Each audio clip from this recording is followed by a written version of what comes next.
Braddock, Pennsylvania. That's an eastern suburb of Pittsburgh. Mayor Fetterman, welcome to the program. Nice to see you, sir. Well, thank you for having me. It's a pleasure to be here. Let me ask you about the impact of this cap-and-trade legislation, which is beginning to make its ways through Capitol Hill. The idea is to cap greenhouse gas emissions and try to trade those emissions here. What would something like that mean for a small community like Braddock, Pennsylvania?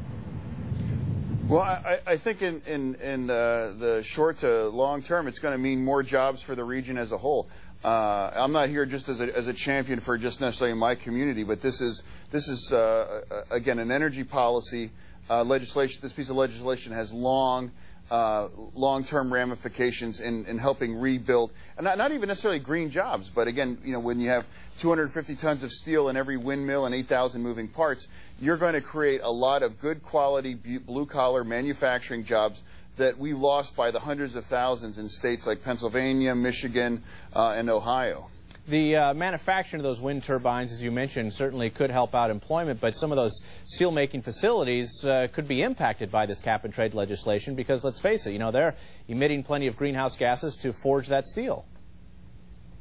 Well, they're emitting some greenhouse gases, but really when you get down to it, most of the greenhouse gases come from electric generation, from power plants, and transportation. So it really isn't going to affect the steel industry per se. And I'd also like to point out we have the endorsement of the Blue-Green Alliance and the U.S. Steelworkers of America as well, too. So if they thought that this was going to hurt their chances of remaining employed, I really doubt they'd get behind this as well, too. So we've got the backing of these union groups and really fundamentally believe that I'm not suggesting it's a panacea for all of the things that are troubling the country right now, but it's a working man's energy bill, an environmental bill. Mr. Mayor, as you know, some critics will point out, though, that it depends on how these caps of greenhouse gas emissions are allocated. If they're auctioned off, some liken that to a tax, which will ultimately raise the price of power generation and could impact, you know, a small, struggling community like yours in Braddock.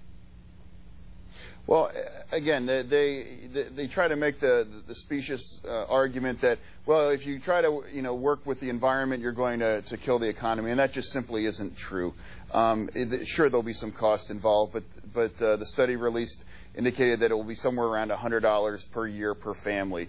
Then when you contrast the previous energy bill and how that's impacted, remember, you know, when gas was $4.50 a gallon, and you know, there's a line out the door in my community at the heating assistance program we have down at the employment center that helps people pay their bills. Those are the bills that are killing people. This is not going to result in anything like that. And in fact, over the long term, this bill will actually drive down the cost of energy by making things more efficient, but also taking our environment into consideration as well. John, let me ask you about the situation in Braddock, a small community east of Pittsburgh, rather. Its median household income is about half that of the rest of the state of Pennsylvania. Populations have been decreasing. Have you seen stimulus money, and if so, how are you putting it to work in Braddock? Well, let me just point out to your viewers really quickly that, you know, Braddock went from a community of 20,000 to under 3,000. So we've suffered greatly through this massive deindustrialization. And we have seen some stimulus dollars. We're going to be able to hire 100 kids this summer to be working in green jobs in our community this summer, putting in the first green roof in the region, as well as working in urban farming and community gardens.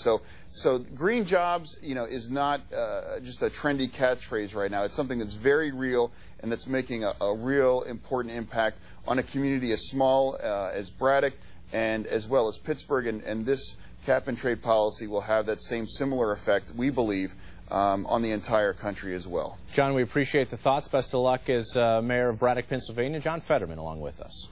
And straight ahead on the